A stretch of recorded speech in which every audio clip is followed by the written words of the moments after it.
नासिन घोटकी मां वाक़िया कंदासीं। ॻोठ वारिस संघड़ में संघड़ बिरादरी जी बिंदुरिन में झड़ो थियो आहे।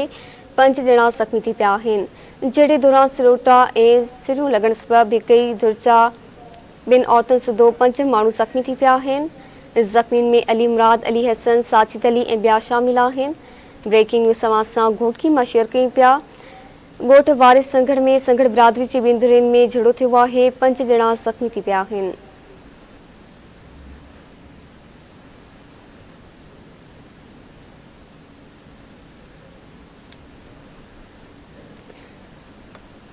जहिड़े दौरान सिरोटा ऐं सिरिया लॻण सबबि हिक दुर्चा ॿिनि औरतुनि सूधो 5 माण्हू ज़ख़्मी थी पिया आहिनि। ज़ख़्मियुनि में अली मुराद, अली हसन, साजिद अली ऐं ॿिया शामिल आहिनि।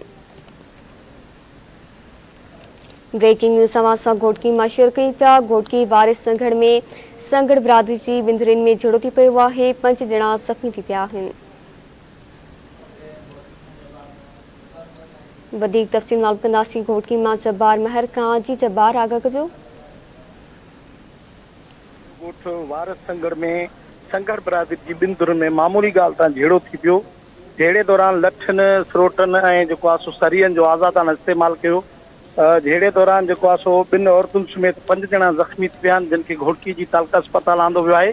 ज़ख़्मियुनि में अली मुराद, अली हसन, साजिद अली गौर ऐं अली मोहम्मद संघड़ शामिल आहिनि। होॾां अहिड़े वाक़े ख़िलाफ़ जेको आहे सो जेके ज़ख़्मी जे वारसनि पारां घोटकी ए सेक्शन थाणे ते NC दाख़िल कराई वई आहे। जॾहिं त गिरफ़्तारी हिन महिल ते अमल में न आहे, जिते की होॾां जेको आहे सो इलाइक़े में जेकी आहे ख़ौफ़ वारी सूरत हाल ठहियल आहे। जी महिरबानी जब्बार महर तफ़सील ॾियण लाइ।